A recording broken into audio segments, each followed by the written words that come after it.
I take photographs of famous people to help the Royal Marsden Cancer Charity. This is Portraits for a Purpose. Today I'm visiting Evelyn Glennie. Yeah, that's a nice ingredient to have, actually. Look how beautiful you look. Luckily you can't see me. Okay. My whole journey as a musician and as a human being having to deal with a hearing impairment is that the oral aspect has been very important to me. And I grew up in the days whereby if you had any kind of infliction, that people would very easily categorise you and you would be popped into a certain box, and it would be easy to identify what is wrong with you. And so as a youngster I was advised to go to a school for the deaf, and of course in those days, you know, it was very hard to understand how deafness and sound could come together, because people assume that if you're deaf you simply cannot hear. That's that. Well, of course it's so unbelievably complicated and it's not as black and white as that. And for me, you know, not having been born deaf but having began to lose my hearing from the age of 8 meant that, you know, I still had that flexibility and a mind that was elastic, and a family support system that was there, and a fairly sort of stubborn temperament myself. And I think with all of these different types of ingredients, it made me realise that, well, who am I? You know, who am I?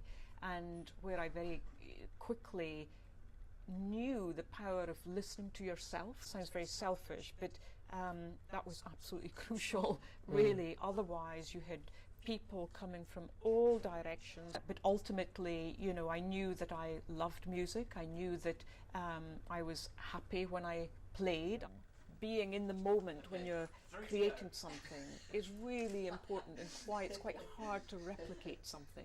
So if I'm recording music and I have to do something over and over and over again, you know, it's a nightmare for people to edit this, because it's just 10 different versions of something. Yeah. But, you know, hey-ho.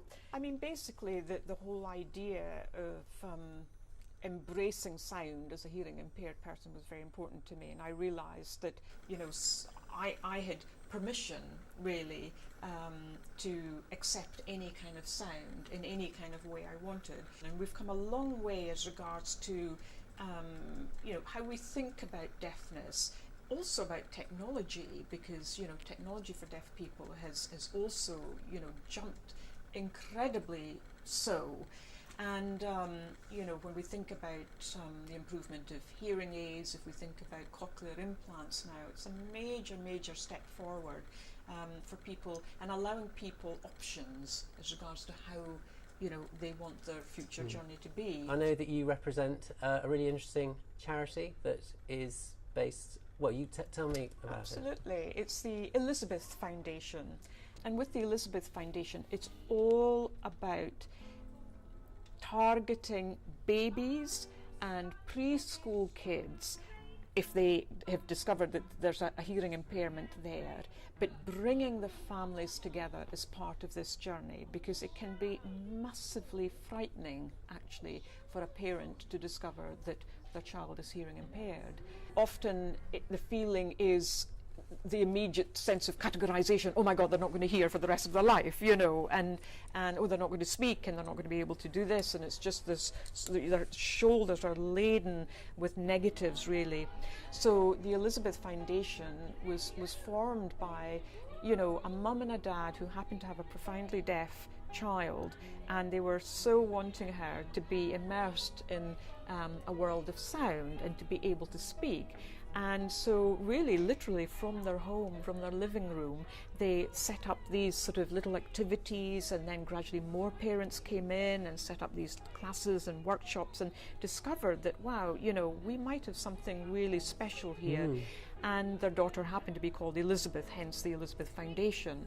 And so now this whole foundation has grown to be the largest single charity to support babies and preschool youngsters. You know, the atmosphere, the skill, the communication, the feel-good aspect, everything is so well connected I think it's one of the most extraordinary charities as far as using it as a model to connect things, because that is part of the crucial point.